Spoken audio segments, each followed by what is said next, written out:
জাতীয় বিশ্ববিদ্যালয়ের 2024 সালের ডিগ্রি তৃতীয় বর্ষের ইসলামের ইতিহাস ও সংস্কৃতি ষষ্ঠ পত্রের পরীক্ষা অনুষ্ঠিত হবে আগামী 2 আগস্ট। আজকের ভিডিওতে আমি এই সাবজেক্টের একটি শর্ট সাজেশন শেয়ার করব, আর এই সাজেশনটা আপনার পরীক্ষার জন্য খুবই গুরুত্বপূর্ণ হতে যাচ্ছে।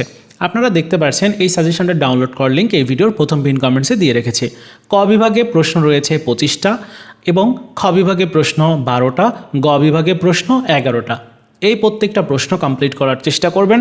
আপনারা আমাদের থেকে যারা প্রিমিয়াম সাজেশনটা নিয়েছিলেন, আপনারা ইসলামের ইতিহাস সংস্কৃতি ষষ্ঠ পত্রের মধ্যে ওই লিঙ্কের মধ্যে একটা শেষ প্রস্তুতিমূলক সাজেশন পেয়ে যাবেন, এবং সেই সাজেশনটার মধ্যে একদম উল্লেখ করা থাকবে যে কোন প্রশ্নগুলো আপনার পড়া উচিত, কোনগুলি স্কিপ করা উচিত। স্ক্রিনে যেরকমটা দেখতে পাচ্ছেন যে 10টা প্রশ্ন কমন পেতে এভাবে কিন্তু প্রত্যেকটা প্রশ্ন কমপ্লিট করতে হবে।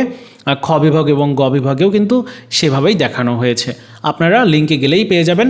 তো এই ছিল ইসলামের ইতিহাস সংস্কৃতি ষষ্ঠ পত্রের ফাইনাল এবং শর্ট সাজেশনটা। এই সাজেশনটা প্রত্যেকেই এই ভিডিওর প্রথম পিন কমেন্টস থেকে ডাউনলোড করে নেন। ভিডিওটি ভালো লেগে থাকলে লাইকস কমেন্টস শেয়ার করবেন।